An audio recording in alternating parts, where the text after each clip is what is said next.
Being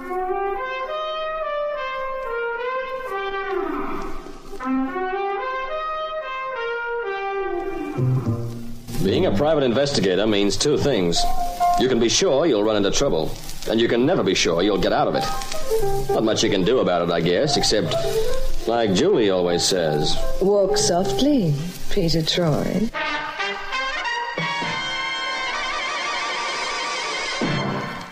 And now, Peter Troy investigates the Jinx on Ginny.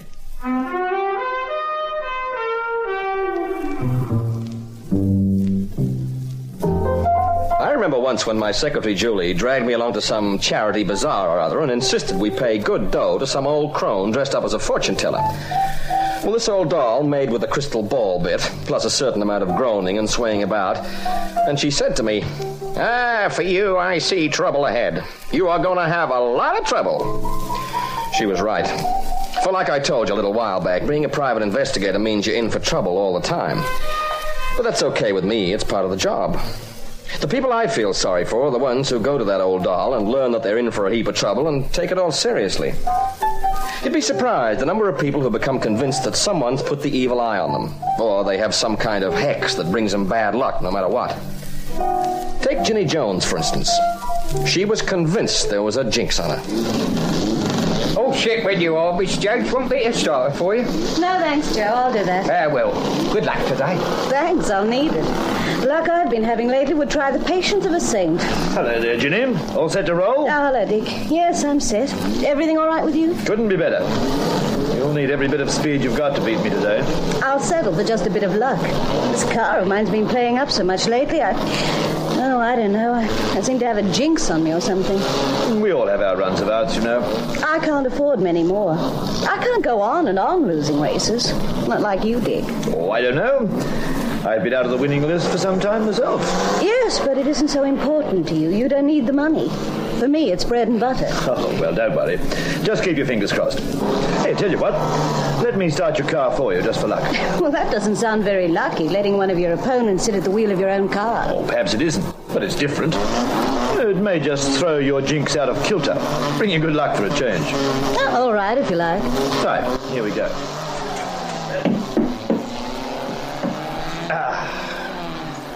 Now. There we are, running like a top. Okay, well, let's hope it's lucky. Come out, Dick. Now, just give her the gun.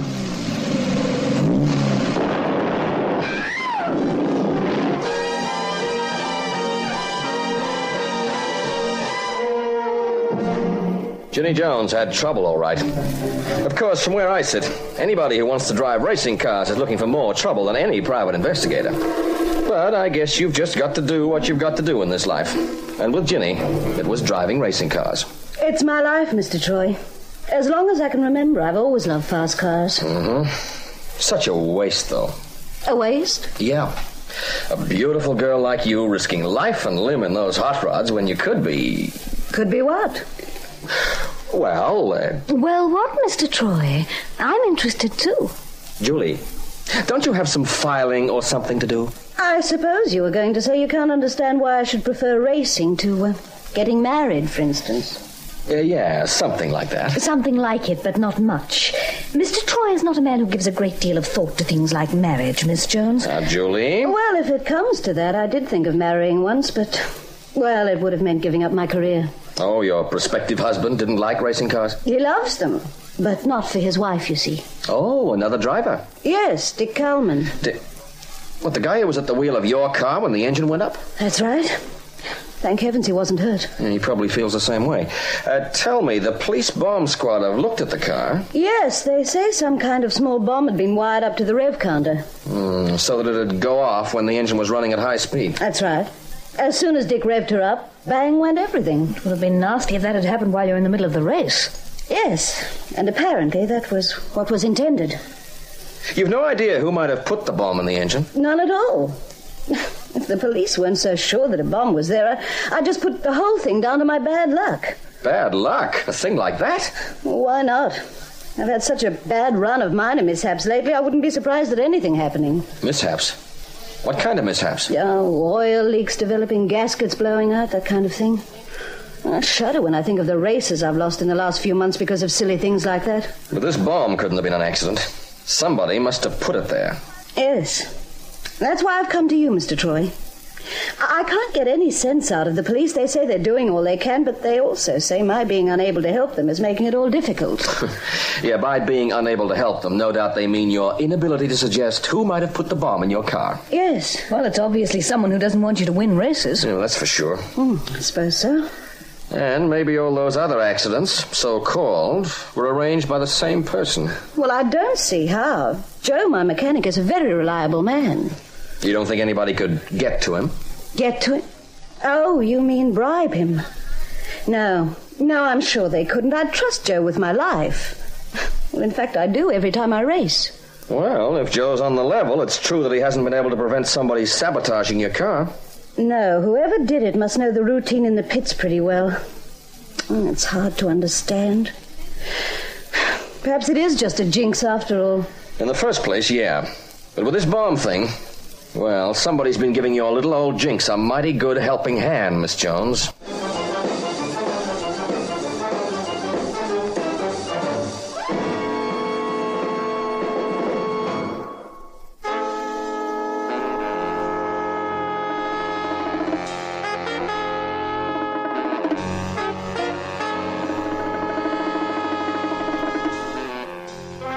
I'm delighted to be able to tell you, Troy, that I'm not handling this case. It belongs to Inspector Thomas. Mm-hmm. So you can go and annoy him about it. Oh, I couldn't do that. Inspector Thomas is such a terse, unsociable sort of guy. And I'm not, I suppose. Of course you aren't, Inspector. You're the nicest cop who ever arrested an old lady for jaywalking. Inspector Thomas's office is just down the corridor to your right, Troy. Now, why should I go to Thomas when you know all about the Ginny Jones car? Look, I've told you that... And how many times have I to remind you that I know you keep tabs on everything that's going on here? Now, come on, Inspector, give, huh? There must be 100 cities in the world where there's a shortage of private investigators, and you had to come and live in London. Only after I heard about you. Tell me, who's the prime suspect in this bombing? There isn't one. Every likely person is being checked out. All clean, huh? As a whistle. So, the police do not expect to make an early arrest. Oh, smart fellows like you are about. Why should we bother? Is Miss Jones' mechanic okay? Yes, apparently. And he was the only one known to go near the car. Well, Calman went near it. He even got in it. Yes, and nearly got himself blown up. There's a likely suspect, I don't think. Yeah, but that bomb wasn't big enough to blow the car up. All it did was blast the ignition. It might have caused a fire. I'm surprised that it didn't. Yeah, that's a thought. What about this Calman, though? Oh, Richard Calman, playboy driver, wealthy, races for the fun of it. Likes to win, of course. Enough to want to knock out a strong competitor? Yes, perhaps. Some of these people get dash keen about their fool racing. Inspector, did you know that Calman asked Ginny Jones to marry him? No, I didn't. She rejected him? Yeah. They're still on good terms, apparently. As far as she's concerned. But who knows what goes on in his overheated little mind? Are you saying that she rejected his offer of marriage, so now he's trying to sabotage her career? It's a thought, Inspector. You see, the reason she rejected him was that he wanted her to give up racing. And she wouldn't do that.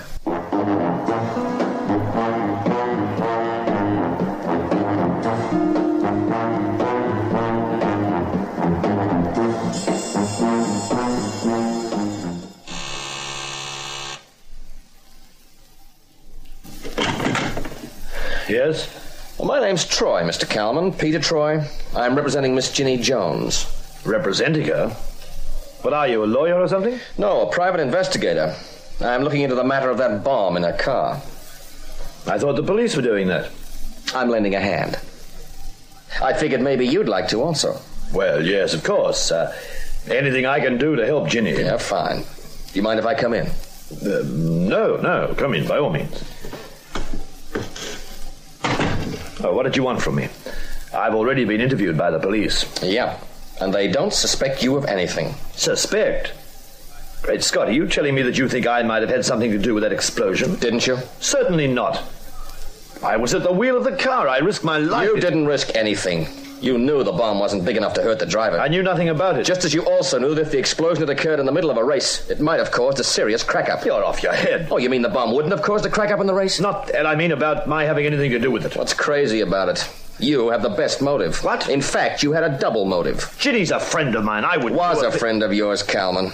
So much of a friend that you asked her to marry you. How did you know that? She told me. How else? You mean she thinks that No, she doesn't. She regards you as a friend of hers, in spite of her rejecting your marriage offer. Now, there you are, then. No, I am not there at all. From where I am, the picture's quite different. How is it? Well, if you imagine that I'm the kind of fool who tried to take it out of the woman just because she won't marry me... There's more to it than that. You just hate to lose races, don't you? Especially to a woman. Of course I hate to lose. Any driver hates that. But not any driver will go to the lengths you would to eliminate the competition. And Ginny Jones was your strongest competition, wasn't she? Until a few months back. She's not the only one. No, but she was the only one you really hated enough to have beat you. A mere woman beating the great Richard Calman. That hurt, didn't it? Hey, Troy, you'd better get out of here. Sure. I found out what I wanted to know anyway. You haven't found out anything. And even if everything you've just said were true, how would you hope to prove it? I don't know, Calman. But I'm working on it. You can be sure of that.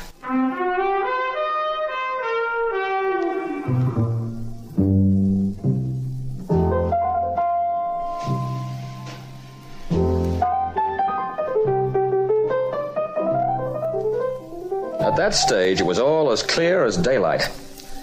Out of mixed motives of frustration, Richard Calman had sabotaged Ginny Jones' car.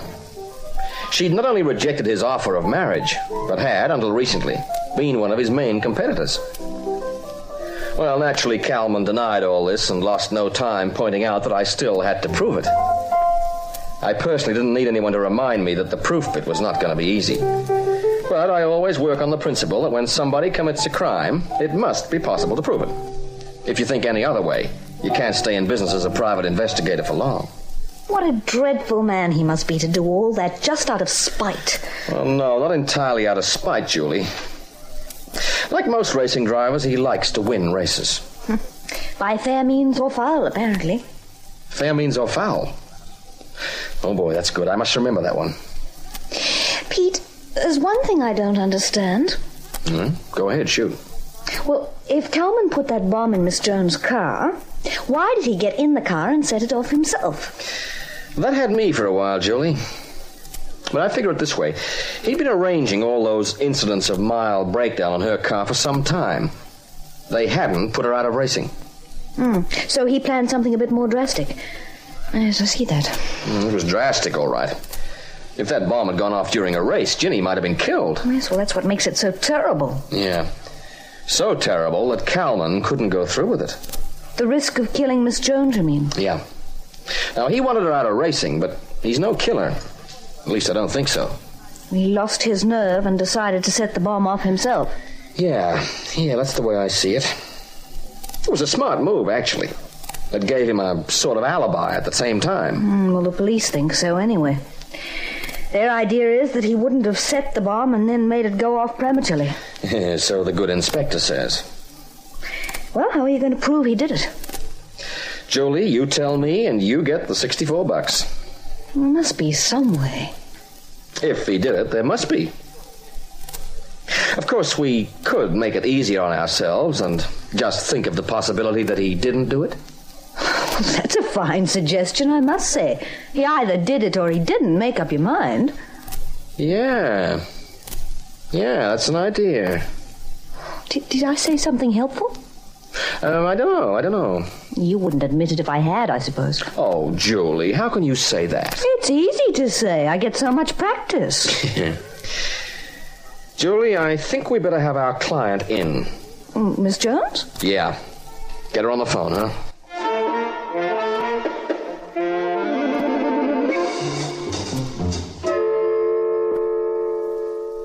If you'll forgive my saying something very unoriginal, Miss Jones, that is the way the cookie crumbles.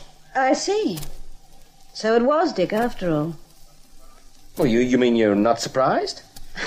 Well, it's hard to say. I had thought of the possibility that he...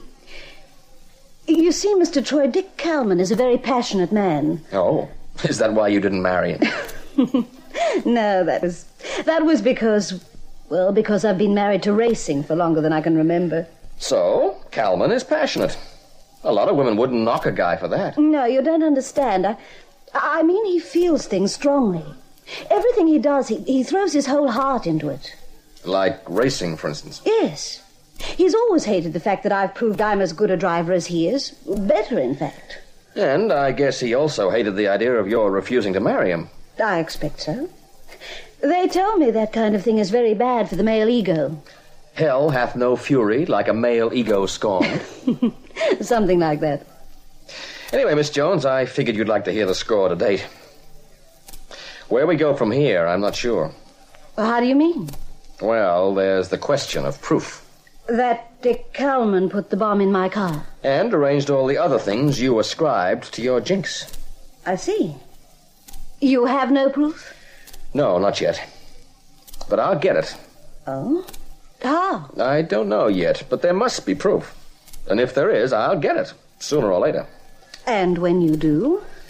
I'll hand Calman over to the police. And he'll be prosecuted? Oh, he'll be prosecuted, all right. Interesting. Well, Mr. Troy, you've done very well. Yeah. How's that again? Finding out about Dick. I just wanted to be sure. Yeah, but we can't have him arrested without that proof I was talking about. Oh, there's no need for that. I don't particularly want him prosecuted. No? No, I'm not a vindictive person, Mr. Troy.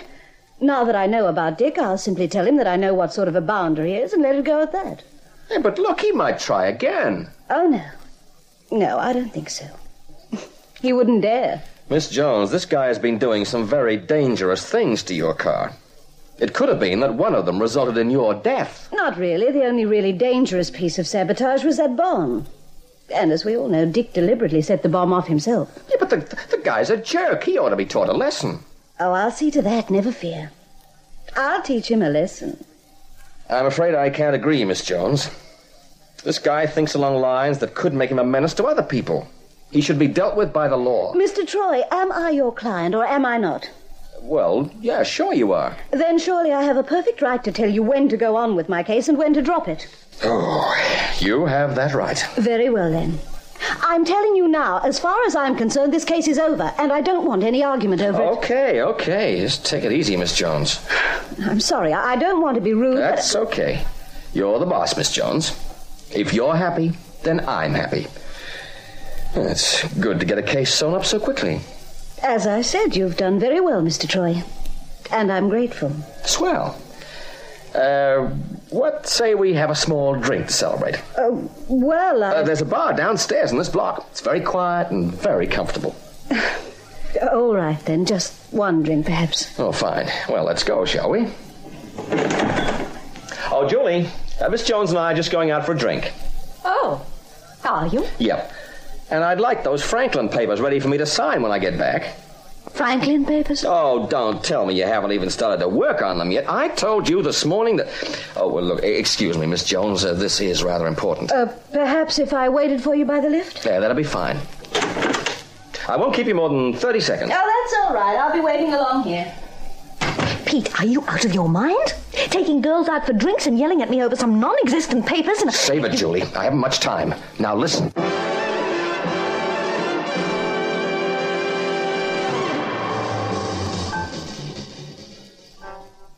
I don't get this, Miss Summers. I don't get it at all. You don't have to, Mr. Calman, just as long as you know what you have to do. But you say that Ginny is having a drink with your employer. She was. He deliberately delayed her to give me time to see you first. Then she's coming here? Well, we don't know for sure, but Mr. Troy thinks she'll come, and that she'll make for your apartment just as soon as she gets away from him. Yes, but I really don't think that... And that'll be her now. I'll go into the bedroom. But supposing... Go ahead and open the door, Mr. Calman. Hello, Dick. Why, Ginny, this is a surprise. Can I come in? Yes, of course. I'm surprised you should come here like this, Ginny. Are you? Why? I don't know. After we broke up, well, you haven't been here since, have you? But I have a very good reason for coming, Dick. Oh? Can I get you something to drink? No, thanks. My private investigator just bought me one. Charming man. Very smart, too. Yes? Yes. He's convinced you put that bomb in my car, Dick. Ginny, you don't really believe that I... No, I don't. But Troy does. He's quite sure. Moreover, he's sure that he can prove it. How can he be if I didn't do it? Oh, he's very clever. Even if he can't actually prove it, he can make up a pretty good case one way and another. He could stir up a lot of trouble for you, Dick. Get the police on your trail. Now look here, Ginny, what's all this about? Well, seeing you're so blunt, I'll be blunt too. It's about money, Dick. Let's say £1,000 for a start. £1,000? Oh, you'll never miss it. You have so much money, you don't know what to do with it. Ginny, it could have been all yours if you'd only agreed to marry me. But I don't want to be married, silly boy. I want to be free. And I want to live a little better than I've been able to. You planted that bomb in your car yourself. If I hadn't set it off, you would have. Then you got this Troy to try to embarrass me, intending to blackmail me. A check will do, Dick. I don't insist on cash. Oh, I see you have your checkbook very handy on the table there. I'll pay you the money, Ginny. It'll be little enough loss when I think you've saved me the horror of being married to you. Mm-hmm. Just write the check, darling. There. Take it and get out. Nice of you to be so reasonable, Dick. But don't imagine you've seen the last of me. I'll be back. Oh, yes. I'll be back. But not for a long while, What? Ginny. Troy, what are you... I heard every word. She's got the check in her hand, Pete. Oh, thanks. I'll take that check, Ginny. Keep it. I'm getting out of here and you won't catch me either. No, but the policeman downstairs will, and he'll take us straight to Inspector Thomas. I can't believe it. She took the check from my own hand, but I still can't believe Ginny would do a thing like that. I don't blame you, Calman. I only thought of the possibility myself when she became so insistent about not prosecuting you. She's such a lovely girl. I would have married her. Yeah, so would I. What? If I wasn't already married to my work. And if I didn't have the most wonderful, the most attractive secretary ever. Flattery will get you nowhere. You just walk softly, Peter Troy.